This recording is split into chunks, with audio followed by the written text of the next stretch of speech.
Hello, today I'm glad to present you how I've used Houdini in Wildrun. I will do a quick summary of what we will talk about in this video. First, I will do a quick introduction about what is Wildrun to give you a context. After that, I will talk about our pipeline for terrain and race generation in the engine.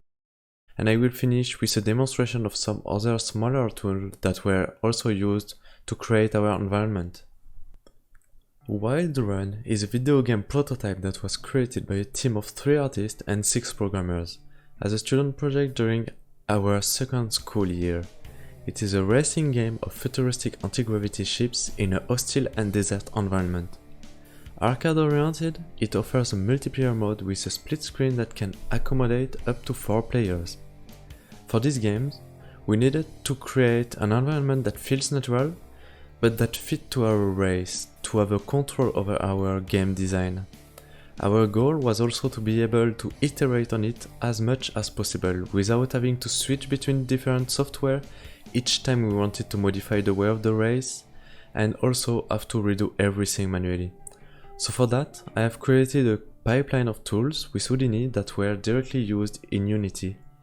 With these tools, we were able to directly draw our race in the engine, and after a short cooking time, test it in game. The first 2 tools are used as input to generate the terrain. They allow us to create, from curves, some placeholders of cliffs and draw our canyons that will be used as paths for our race. These 2 inputs will be computed by our terrain tool to create a raw landscape out of these basic geometries and output it as a Unity terrain. You can see that I have already simulated a sort of fake erosion on our cliffs and canyons. This fake erosion was done to simplify the terrain generation during the time we are iterating on the level design. And instead of waiting for erosion simulation, we have an instant preview of it and an idea on how it will look. It also allows us more control on the artistic side.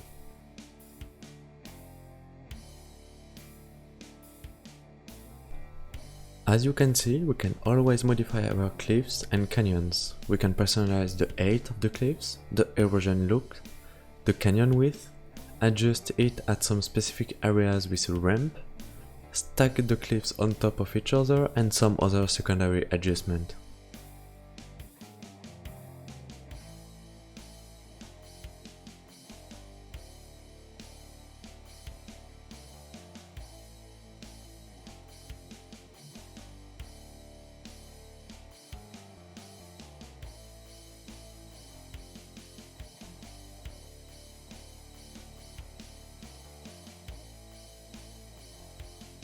We also wanted to have some parts of our race more narrow, that can contrast with the huge canyon and wide open dunes area. So we decided to create some sort of pipes that can go through our cliffs.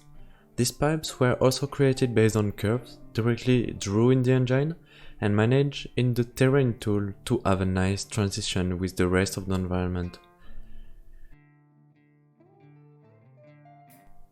When we were happy with our race, we was also able to start adding some layers of erosion, this time simulated erosion, to have this natural aspect with a good transition between the ground and the cliffs. This erosion layer took more time to generate, something around 2 minutes depending on the size of the landscape, but at this moment we also knew that less modification would be done on the level design. As I mentioned before, we also have some dunes area, so to generate them I have created 2 other tools for our terrain. The first one creates some areas to select where we wanted to add dunes, and the second one allows us to create paths in these dunes to have something clean for the race.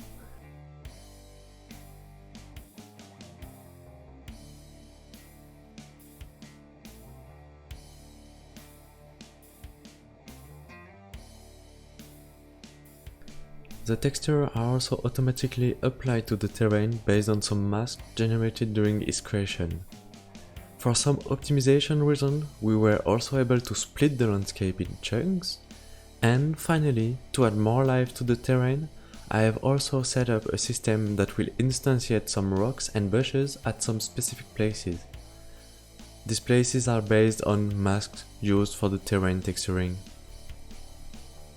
So now, as I mentioned in the beginning of the video, I will present you some other tools I've made that were used during the production of Run.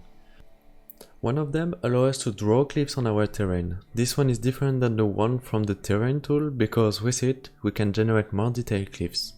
Basically, it allows us to generate some cliff blocks on a curve. Each block rotates every 90 degrees, with a small spread angle to give a more natural feeling and break the repetition. Over these cliffs meshes, I generate a simplified collision wall that will snap himself on the cliffs and follow its shape. So with that, we can avoid weird reaction when our vehicle will collide our cliffs. And the last feature of this tool is more oriented for the optimization. We can delete faces that goes inside the terrain to only keep the ones that are visible by the players. This allows us to divide the poly count of our cliffs by 2. In Wild Run, we have some open areas where you drive between some carcass of dead aliens, and that's where comes the next tool. This tool basically allows us to draw this carcass with curves in the engine. With that, we can adapt them to our race and environment. They also help us to indirectly guide our player during their race in the open areas. And the last one allows us to add variation on the path of our race. This tool generates a sort of decal that simulates the passage of vehicles in the sand. This tool is also driven by a curve, and with some random generation of vertex color, we can modify the opacity of the decal to break the repetition and give a more natural feeling to it. I have also used Houdini for the creation of some effects, the vehicle destruction, and for some smaller things.